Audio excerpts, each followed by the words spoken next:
Bismillahirrahmanirrahim. Assalamualaikum warahmatullahi wabarakatuh. Alhamdulillahirabbil alamin wa bihi nasta'inu ala umurid dunya waddin. Asyhadu an la ilaha illallah wahdahu la syarika lah wa asyhadu anna nabiyyana Muhammadan abduhu wa rasuluh.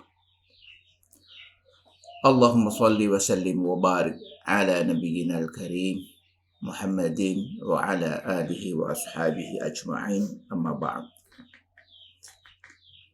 Pada hari ini saya ditugasi untuk bicara tentang akhlak manusia dalam perspektif tafsir. Sebagaimana yang telah dikemukakan pada perjumpaan terakhir, perjumpaan pertama, bahwa hipotesis yang diambil dalam kajian ini adalah bahwa pembinaan akhlak manusia oleh Allah kepada manusia melalui dakwah Rasulullah SAW mengikuti satu tahap yang sangat indah sesuai dengan naluri manusia, dan itu tercermin dari kurikulum yang terkandung dalam ayat-ayat Al-Quran sesuai dengan fase turunnya. Jadi urutan ayat Al-Quran, turunnya ayat Al-Quran itu merupakan fase-fase pendidikan akhlak manusia. Jadi apa yang diingatkan dulu, apa yang disebut dulu. Jadi itu hipotesis kita. Kita mengakui Al-Quran sudah tersusun begitu sempurna sehingga pada saat Allah menurunkannya, dia sudah urut sesuai dengan fitrah manusia. Itu hipotesis kita. Maka selanjutnya akhlak, karena kita sudah tahu secara umum kandungan Al-Quran, maka jelas akhlak itu berhubungan dengan akhlak kepada Allah, akhlak kepada malaikat, akhlak kepada Nabi, akhlak kepada kitabullah, akhlak kepada manusia, akhlak kepada alam, bahkan akhlak kepada akhirat. Itu pembagian akhlak. Baik, kita mulai mengkaji.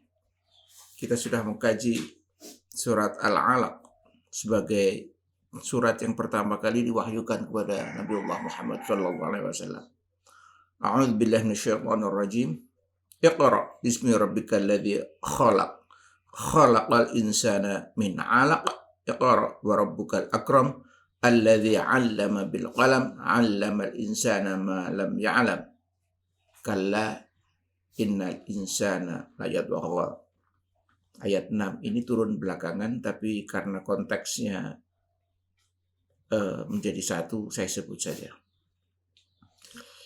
Jadi kata iqra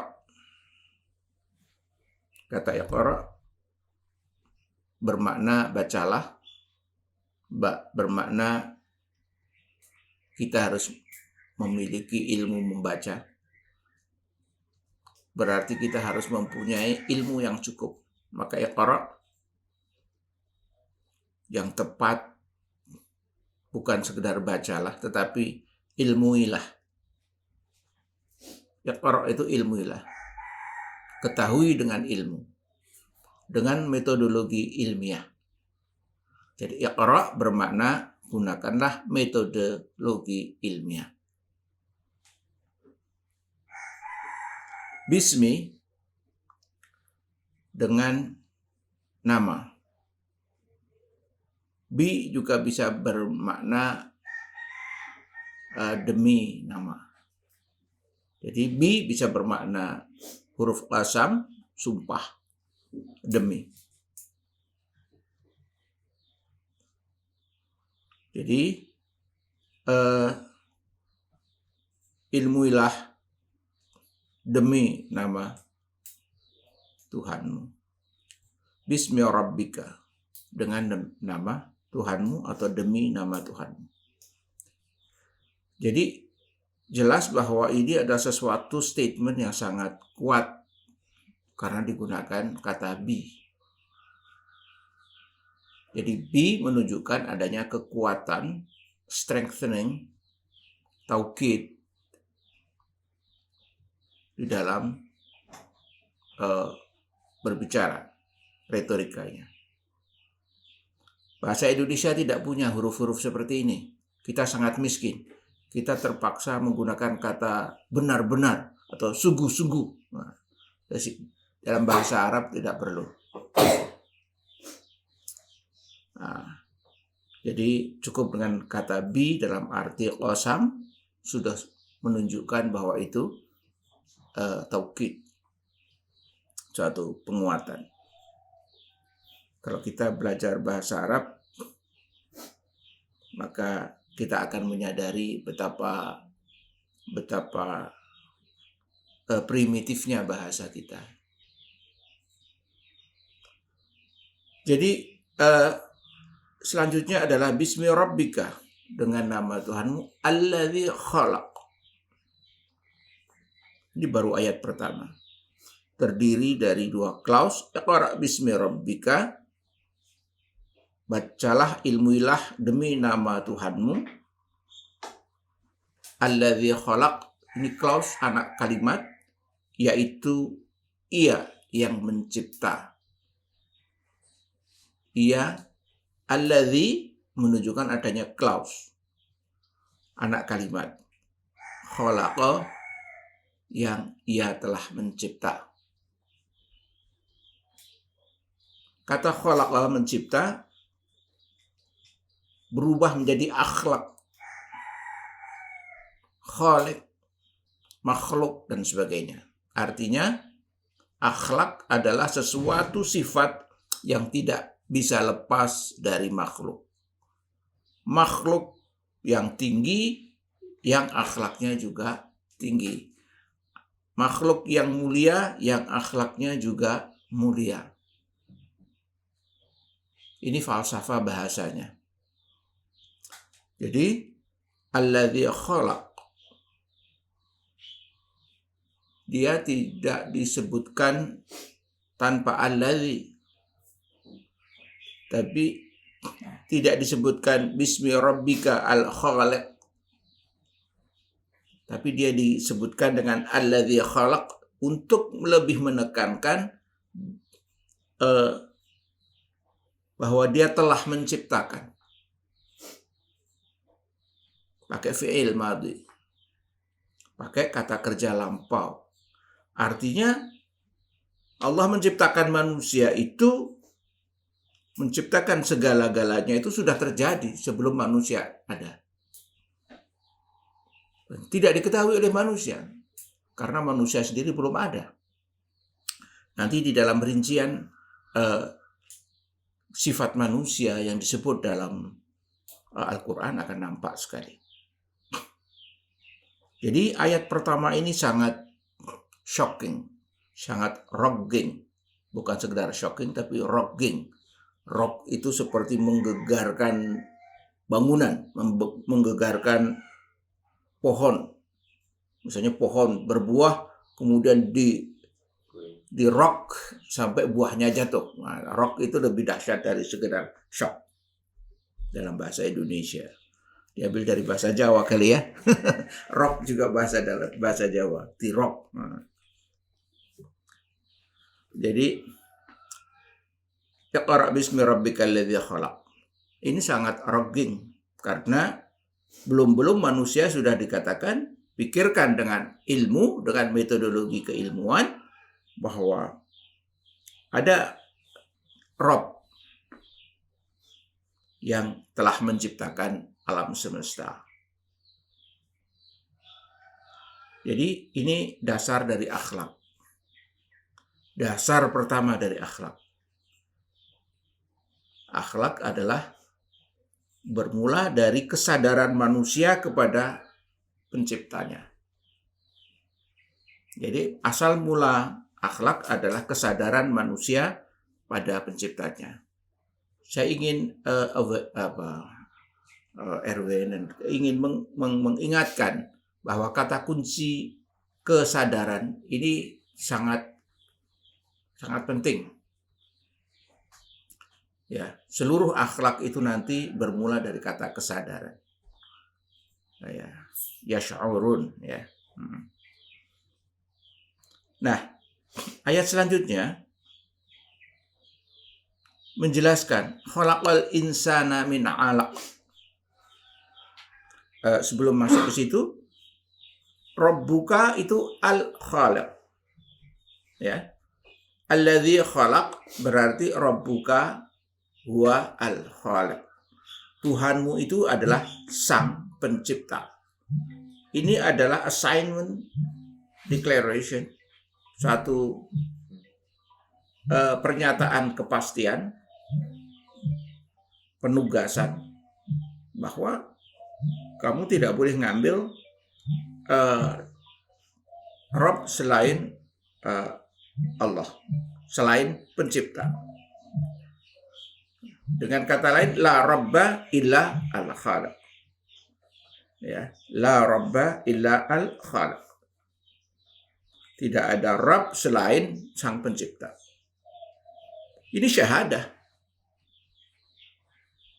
Ini syahadah sudah, syahadah rububiyah.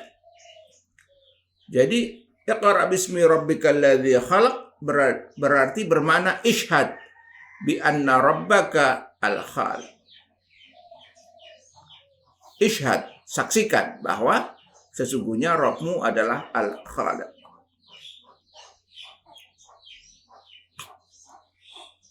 Jadi syahadah rububiyah dalam kalimat yang lain. Kenapa? Karena ini introduction.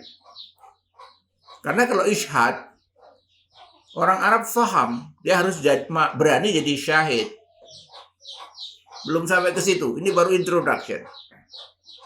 Karena itu, walaupun hakikatnya adalah ayat ini syahadah rububiyah, tapi ditampilkan bukan dalam kalimat perintah untuk bersyahadat, tetapi perintah untuk memahami. Iqra. Ini suatu metode dakwah yang baik.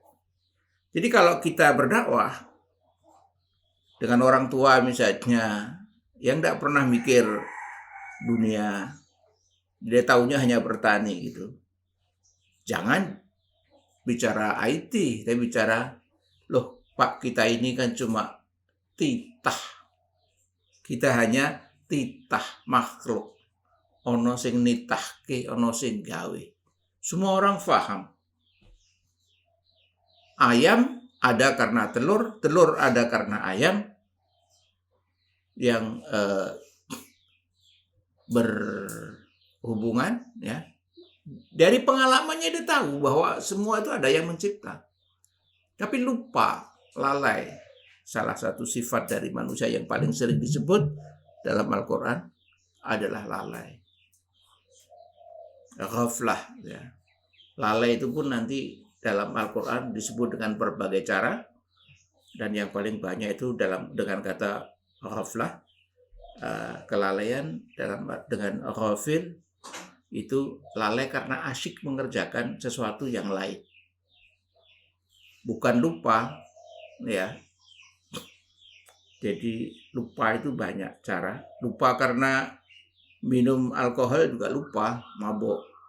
Nah, jadi jangan kamu sholat pada saat kamu mabuk. Nah, itu lupa karena mabuk. Tapi yang paling sering disebut di dalam Al-Quran bukan itu, bukan mabuk, tapi ghaflah.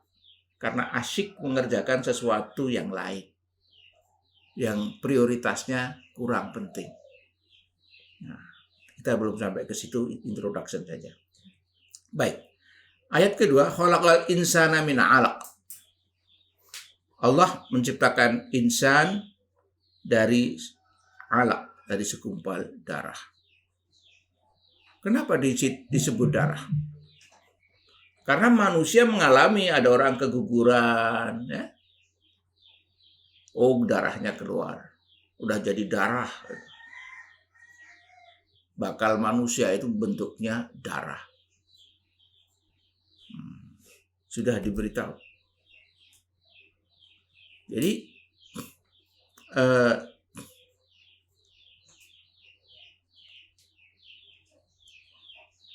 kita dari pengalaman manusia, akhlak itu bisa muncul dengan melihat keadaan darah yang menjijikkan, busuk. Ada orang keguguran, darahnya busuk, kesakitan. Kita bisa ngomong, loh, manungso sakjatine mung kaya ngono, asal usule. Betapa hina. Bahkan perbuatan seksual sendiri memalukan, hina.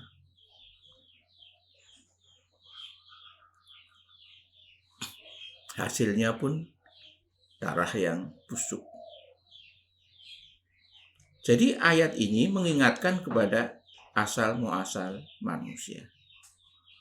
Ini metodologi dakwah, metodologi Allah mengingatkan manusia sebelum sampai kepada intisari risalah.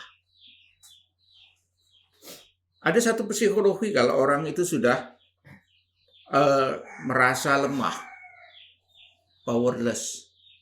Iya. Maka semua nafsunya sing kementos, yang sombong, jadi turun. Sehingga komunikasi ilmiah bisa berlangsung. Ini desain Allah yang luar biasa, bahwa akhlak harus disampaikan dengan cara yang indah, memahami psikologi manusia. Dan semua ditampilkan di sini. Iqra bismi rabbikal ladzi khalaq, khalaqal insana min 'alaq. Di sini khalaqal insan. Di sini tidak digunakan nas, tapi digunakan al-insan. Ya. Di sini digunakan al-insan. Kenapa? Insan disebut 67 kali dalam Al-Quran. Yang 66 kali pakai al. Yang 1 kali saja tidak ada al. Ya, disebut 67 kali, yang 1 kali nggak pakai al. Yang 66 kali pakai al. Angka 66 pun menarik. 66. Wow, cukup banyak. Khalaqal insana min 'alaq. Al-insan dari 67 ayat itu ternyata 67 kali dalam 65 ayat, 65 kali dalam 63 ayat, 65 kali dalam 63 ayat dan 43 surat. Ya. 65 kali dalam 63 ayat. Ada 2 ayat yang mengandung 2 kali. Dalam 43 surat. 63 ayat dalam 43 surat. Artinya merata di mana-mana. Dari depan sampai belakang. Ternyata kata al-insan itu khusus digunakan untuk membicarakan pertama sifat manusia, kedua bahan manusia, ketiga takdir manusia, ketentuan yang pasti, dan yang keempat nasihat-nasihat kepada manusia. Hanya itu aja, semuanya pakai al-insan. Tidak ada yang lain. Jadi insan itu digunakan Al-Quran khusus untuk sifat dasar manusia. Baik bahan pembuatannya, sifat dasarnya, nasihatnya, dan takdirnya. Tidak lepas dari itu. Takdirnya apa? Takdirnya mayoritas nanti masuk neraka. Tapi ditunjukkan sifatnya. Karena sifatnya yang macam-macam, yang buruk, maka dia akan ke neraka. Nah, jadi secara akhlak, kata al-insan ternyata punya pengaruh yang khusus, mengingatkan bahan dasar manusia yang lemah, sifat dasar manusia yang lemah, dan juga takdirnya. Dari 63 ayat itu, yang paling banyak disebut adalah yang pertama, An-Nisa. Surat An-Nisa menyebut An-Nisa ayat 28. Surat 4 ayat 28, manusia lemah. Surat 10 ayat 12, manusia lemah. Surat 11 ayat 9, manusia putus asa. Lihat, sudah mulai. Kelemahannya itu mulai dirinci. Putus asa dan tidak bersyukur. Baru ayat ketiga, kalau kita urut dari depan. Ya.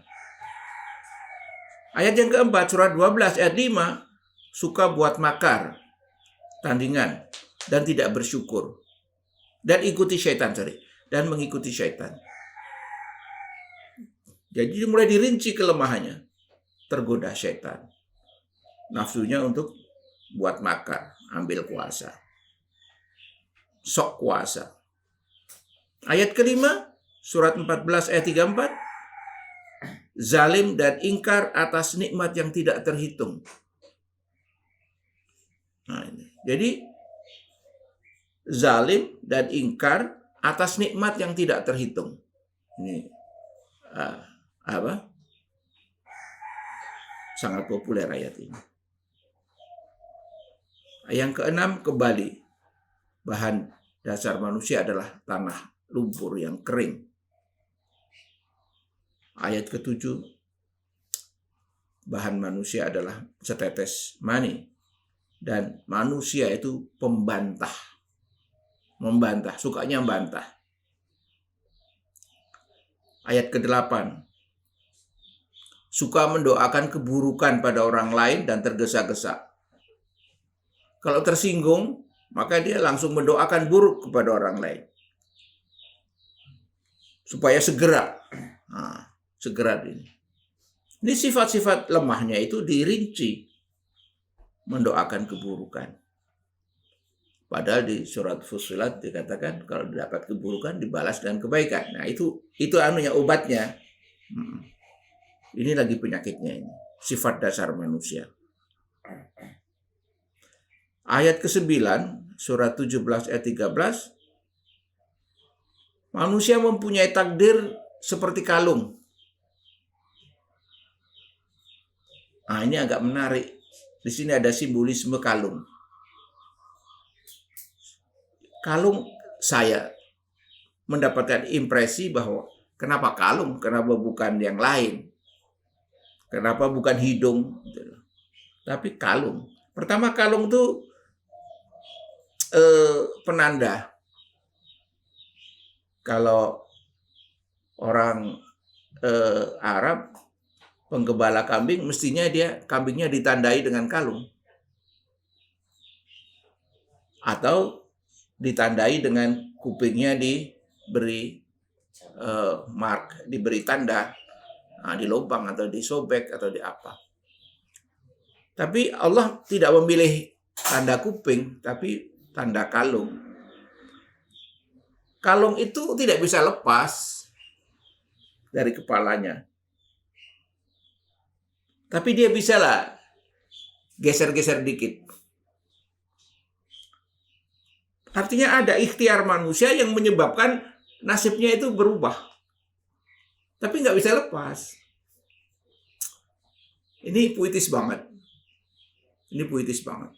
Jadi manusia itu bisa berubah nasibnya sedikit-sedikit seperti kalung yang bergeser-geser di leher, tapi nggak bisa lepas dari leher. Indah sekali.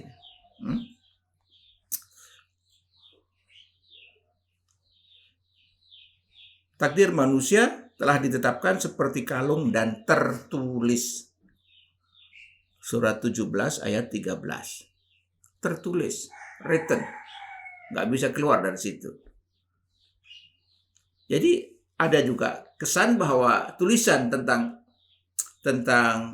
takdir kita ini, kalau tidak ngerokok umurnya 100 tahun. Kalau ngerokok, kalau tidak melakukan apa-apa umurnya 100 tahun. Kalau ngerokok, setiap kali ngerokok 1 batang, maka berkurang 1 menit umurnya misalnya kan.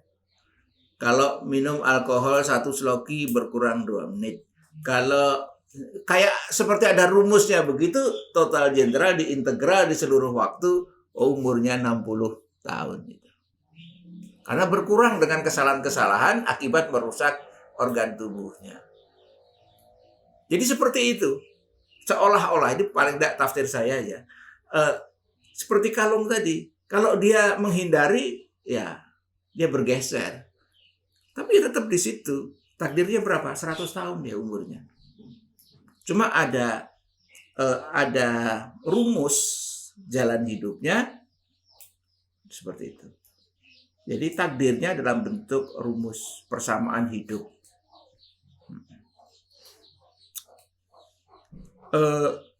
Ayat selanjutnya,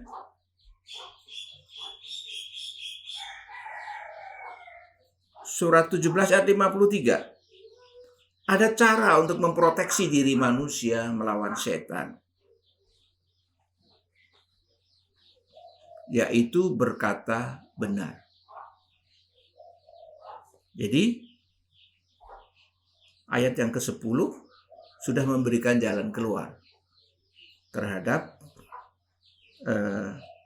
manusia, bagaimana dia terbebas dari godaan setan tadi, tipuan setan, yaitu perkataan yang benar.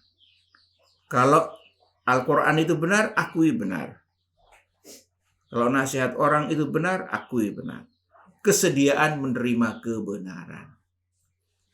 Jadi cara untuk melawan setan adalah kesediaan menerima kebenaran.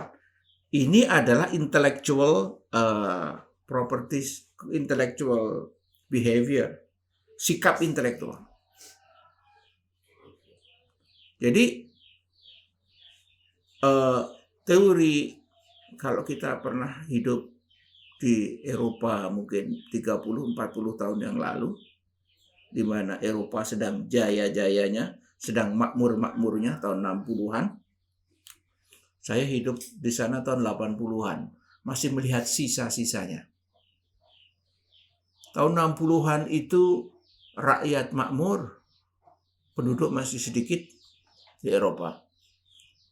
Habis Perang Dunia semua hancur. Maka pabrik-pabrik dibuat dengan efisiensi tinggi. Karena mesin-mesin baru. Tapi pemenang perang, Rusia, tidak rusak. Karena itu efisiensinya rendah, mesin-mesinnya. Mesin lama. Maka Rusia kalah dari Jerman. Yang dikalahkan ekonominya. Ekonominya kalah. Kenapa? Pabriknya lebih efisien. Dia menang, maka semua pabrik Jerman yang masih bisa dijalankan tuh diangkut pakai kereta api ke Rusia. Hari ini mungkin masih ada 1 turbin buatan sebelum Perang Dunia yang masih digunakan di Rusia. Saking miskinnya. Punyanya hanya itu. Efisiensi rendah, padahal high cost. Sementara Jerman dapat utangan dari Amerika, tapi dia membangun pabrik yang baru, generator yang baru, dan itu dibayar. Dan dia sekarang sudah dalam waktu kurang dari 20 tahun dia sudah kaya. 48 dinyatakan merdeka. Tahun 60-an itu welfare state sudah. Sudah negara yang makmur. Duitnya masih utangan. Tetapi dia punya program untuk nyaur utangnya dengan baik. Tahun 80-an dia sudah tidak punya utang. Kecuali utang budi. Nah, jadi di saat itu apa yang ingin saya kemukakan? Di saat itu dia punya sikap, orang Eropa waktu itu punya sikap, manusia itu tidak boleh bohong. Saya melihat sendiri, bukan HP waktu itu, yang saya kamera. Kamera di restoran tertinggal. Berbulan-bulan, nggak hilang. Kamera kecil. Jaket saya tertinggal di restoran dari musim panas, musim gugur, sampai musim semi saya ke situ lagi karena cukup jauh dari rumah. 6 bulan, nggak hilang. Itu di restoran ya. Terus saya tanya kepada kawan saya yang makan sama-sama, orang Jerman. Ini jaket saya 6 bulan ketinggalan di sini. Sekarang mulai panas lagi baru saya ke sini lagi. Saya lupa, sudah saya ikhlaskan. Belum hilang. Oh ya, biasa itu. Kenapa nggak dicuri orang? Apa jawabnya? Kami malu. Mencuri itu malu. Jadi perkataan yang benar itu melahirkan kekuatan yang luar biasa. Yang perkataan yang benar atas dasar intellectual behavior tadi. Iqra tadi kan intellectual behavior. Sifat selanjutnya manusia itu sombong, banyak membantah, kikir, dan yang penting adalah ayat ke-15, tidak yakin ada hidup sesudah mati. Ini godaan setan yang fundamental. Kalau ada orang kita temui, kok dia tidak percaya hidup sesudah mati, ini sudah agak kebablasan. Agak berat ini cara mengatasinya.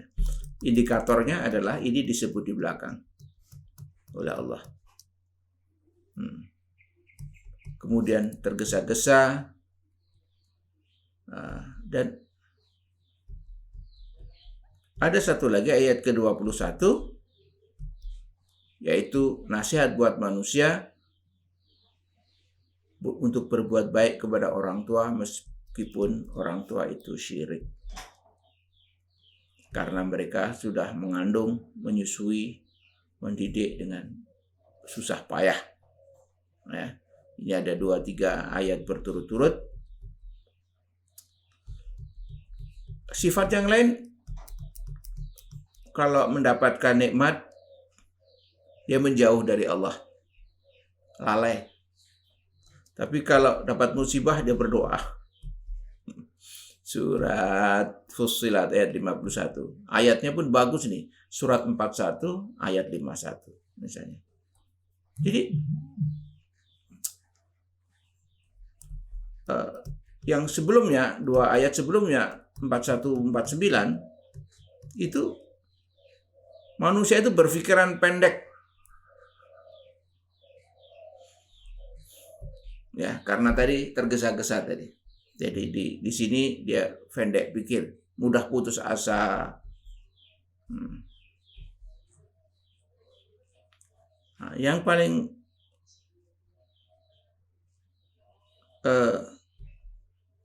penting lagi adalah dia cenderung memperbudak manusia lain.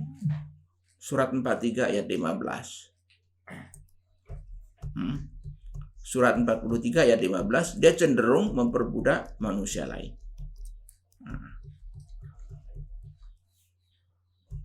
Kemudian doa untuk orang tua, ada satu contoh, surat 46 ayat 15.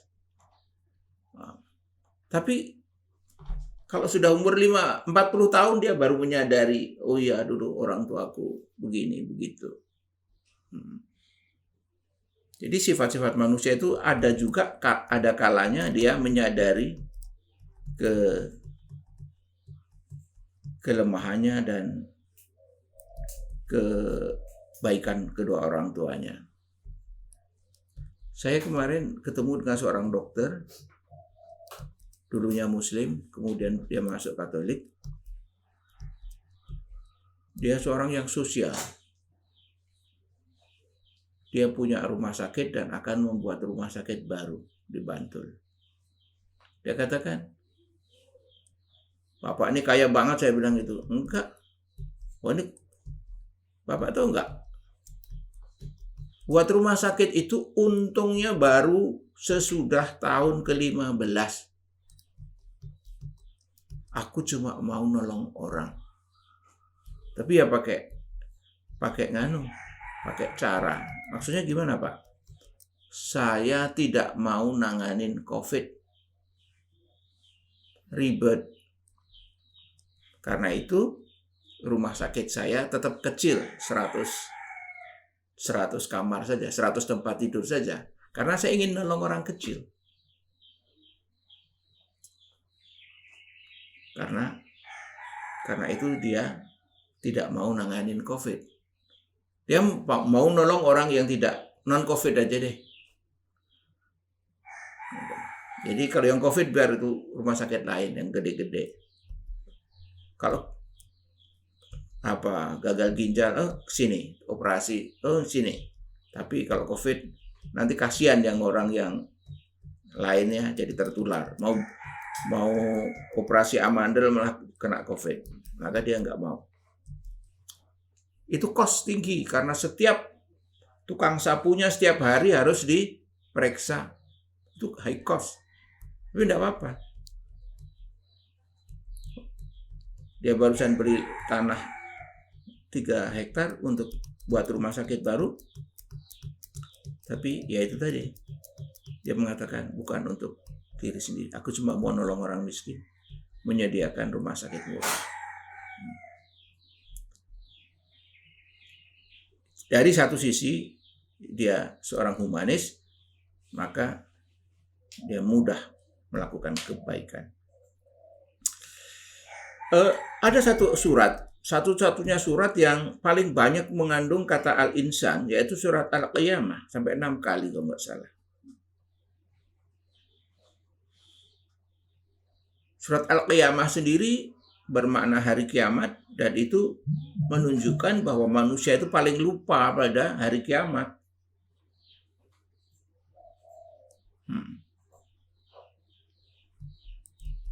Jadi dalam surat Al-Qiyamah ada beberapa poin, yaitu bahwa manusia itu tidak percaya adanya hidup sesudah mati. Kemudian bikin maksiat terus-menerus.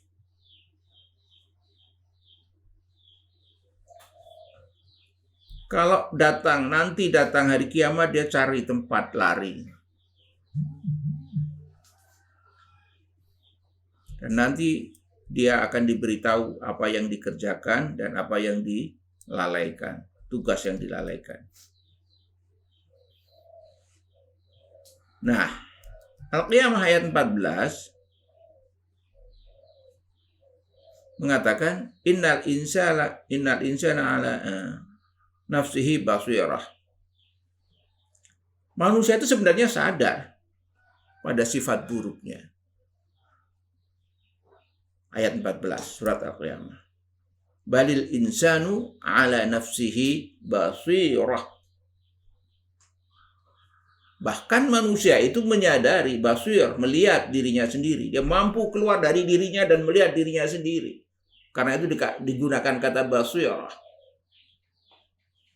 Dia mampu keluar dari dirinya dan membuat model dirinya, dan dia ngerti sifat dirinya. Balil insanu ala nafsihi basirah. Tapi ayat selanjutnya mengatakan walau alqa ba'dhirah. Tapi dia banyak alasan untuk membela diri. Ma'adzirah. Di sini pun pakai plural, mimi. Dan surat Al-Qiyamah yang terakhir ayat 36 adalah bertanggung jawab atas perbuatannya di dunia. Takdirnya manusia adalah dia bertanggung jawab atas perbuatannya. Karena itu 6 ayat disebut di dalam surat Al-Qiyamah.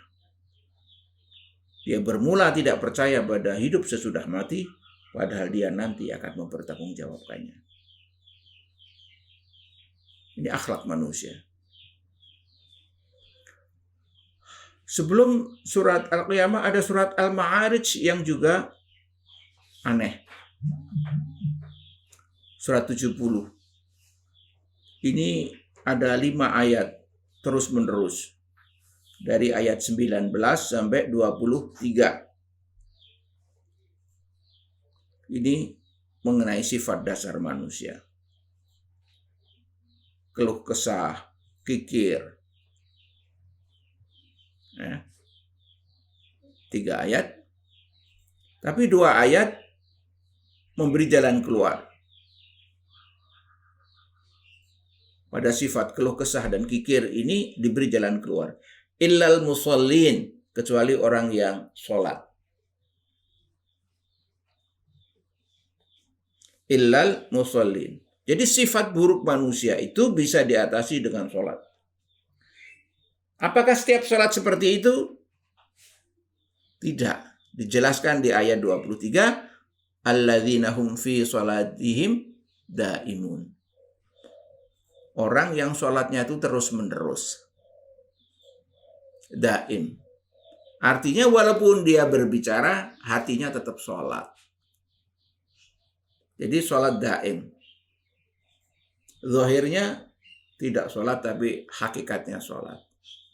Menyadari berada di depan Allah. Sholat daim. Di zaman saya kecil, ini kosakata yang cukup populer di kalangan orang tua. Sholat daim. Jadi banyak sekali ayat-ayat ini. Dan yang terakhir adalah manusia itu merugi, kan? Nah, surat Al-Asr. Innal insana lafi khusr. Jadi dalam keadaan merugi. Jadi yang lainnya itu menjelaskan betapa manusia tidak mengetahui tentang dirinya sendiri. Dan sifat yang paling penting itu adalah manusia itu materialistik, mengukur hanya dari fenomena yang dia lihat. Surat Al-Fajr ayat 15. Itu sifat manusia itu materialistik banget. Kalau diberi rezeki banyak, dia mengatakan, wah, Allah memuliakanku. Kalau rezekinya sedikit, Allah menghinaku. Gitu. Surat Al-Fajr. Nah, biasanya setiap pagi banyak orang menggunakan untuk sholat subuh. Ini mengingatkan manusia pada sifat materialistiknya.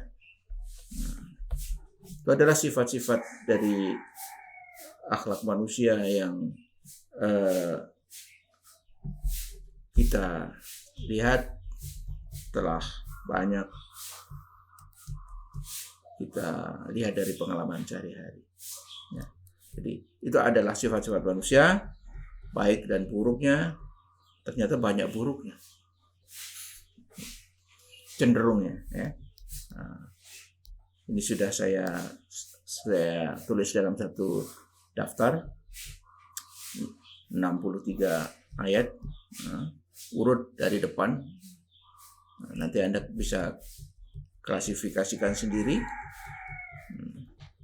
Nggak sempat klasifikasikan berapa kali kafir, berapa kali ini belum saya klasifikasikan. Jadi inilah hakikat dari akhlak. Kita sudah tahu bahwa ternyata bahan dasar manusia itu sifatnya lebih banyak buruknya Dan kita sudah lihat sholat daim adalah jalan keluar. Nanti kita bahas lebih lanjut pada kajian-kajian yang akan datang. Saya akhiri. Assalamualaikum warahmatullahi wabarakatuh. Ada pertanyaan mungkin?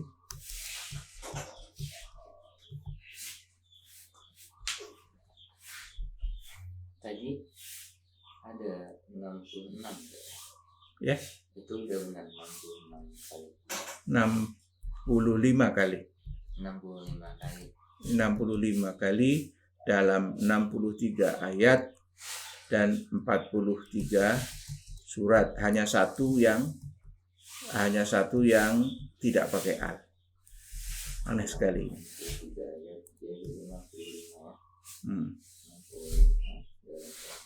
Yang tidak pakai al hanya satu, itu yang di surat Al-Isra. Nah, yang saya tanya juga, yang satu kali kata insan tanpa menggunakan al ini itu membahas tentang apa? Dan saya cari dulu kalau pertanyaan seperti itu. Tadi belum saya kasih tanda ayatnya di mana. Saya cuma ingat itu surat Al-Isra.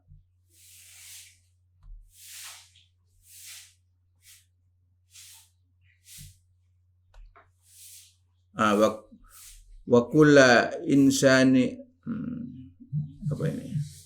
Ayat 13. Dan tiap-tiap manusia telah kami tetapkan amal perbuatannya seperti kalung tadi.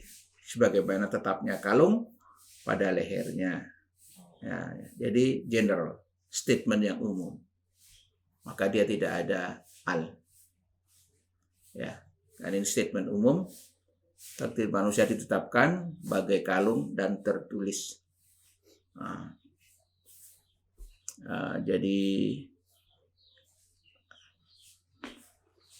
dia akan menjumpai kitab terbuka, kitab catatan amalnya terbuka. Jadi ini statement ini perlu diberi tanda ini. Mana diberi tanda ini, diberi ini. Saya blok dengan warna merah. Ada pertanyaan? Jadi kita sekarang sudah ngerti betapa buruknya sifat dasar manusia. Mudah-mudahan ada manfaatnya, membuat kita bersemangat untuk mensucikan diri dan berbuat baik.